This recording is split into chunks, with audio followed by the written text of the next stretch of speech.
के किस्से आपने बहुत सुने होंगे और मशहूर भी हैं, चाहे वो बात आम लोगों की हो या नेताओं की। बागी की बात आ जाती है तो कई तरह से किस्से भी सामने आते हैं, तस्वीरें भी सामने आती हैं। बात अब कमलनाथ की करते हैं, क्योंकि कमलनाथ के भिंड दौरों को लेकर भी यही सवाल पूछे जा रहे हैं कि इस इलाके में कांग्रेस का साथी कौन है और कौन बागी है। ऐसा इसलिए भी क्योंकि एक दिन पहले ही सतीश सिकरवार ने ग्वालियर में केंद्रीय मंत्री ज्योतिरादित्य सिंधिया की तारीफ कर दी। अब इसके क्या मायने हैं और कमलनाथ के भिंड दौरे को किस रूप में देखा जाए। सिंधिया की गढ़ में कमलनाथ संविधान बचाने की करते हैं बात। कांग्रेस यहां किसके भरोसे, सिकरवार भी भुनाते दिखे मौके।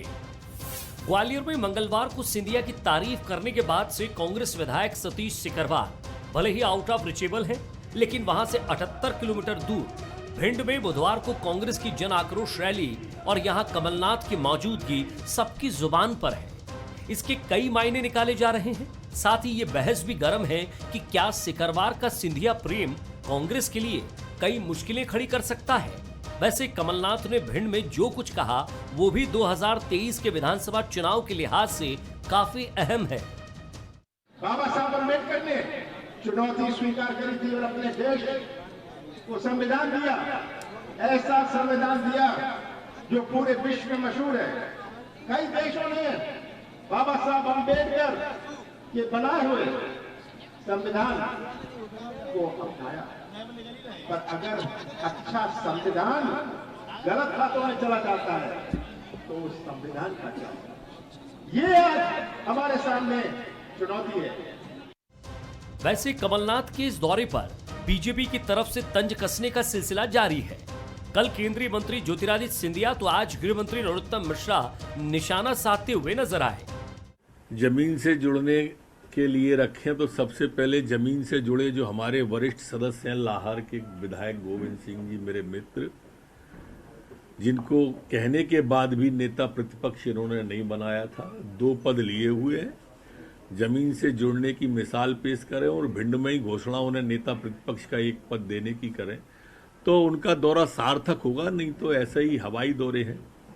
उनका स्वागत है। ग्वालियर चंबल संभाग सदैव हमारे अतिथियों का स्वागत करता है। कांग्रेस में एक व्यक्ति 2 पद, इस मुद्दे को बीजेपी हवा देती दिखी, लेकिन गोविंद सिंह इसके बिल्कुल अलग नजर आए। 2023 के होने वाले चुनाव में मध्य प्रदेश में कांग्रेस का भारतीय जनता पार्टी का सभा कांग्रेस स्थापित होगी। विधानसभा में जैसा कि हमारे नेता ने कहा है, बल्ला भवन में दोनों जगह कांग्रेस का तिरंगा झंडा फहराएगा, कमलनाथ जी मुख्यमंत्री बनेंगे। भले ही गोविंद सिंह जैसे मंजे हुए नेता पर बीजेपी इफेक्ट ना हो, लेकिन सतीश सिकरवार पर सिंधिया प्रेम जरूर छाया दिखा। ऐसे में बड़ा सवाल यही है कि क्या आने वाले दिनों में सियासी समीकरण बदल सकते हैं? क्या सिंधिया बनाम कांग्रेस की जंग यहाँ तेज हो सकती है? क्या 2018 की तरह 2023 में भी कांग्रेस को बड़ा जन समर्थन मिलेगा? क्योंकि तब पार्टी में सिंधिया थे, अब हालात कुछ और हैं। ग्वालियर चंबल अंचल में ग्वालियर और चंबल संभाग के कुल 8 जिले हैं। 8 जिलों में विधानसभा की 34 सीटें आती हैं। 2018 के विधानसभा चुनाव में कांग्रेस का दबदबा रहा और 26 सीटों पर जीत मिली, जबकि 2020 में हुए उपचुनाव के बाद संख्या बदल गई। अब कांग्रेस के पास 17, बीजेपी के पास 16 और बीएसपी के पास 1 सीट है। सिंधिया की कांग्रेस छोड़ने के बाद यहां बीजेपी मजबूत जरूर हुई, लेकिन कांग्रेस अभी भी यहां मजबूत ही कही जाएगी। Bureau report, Bansal news.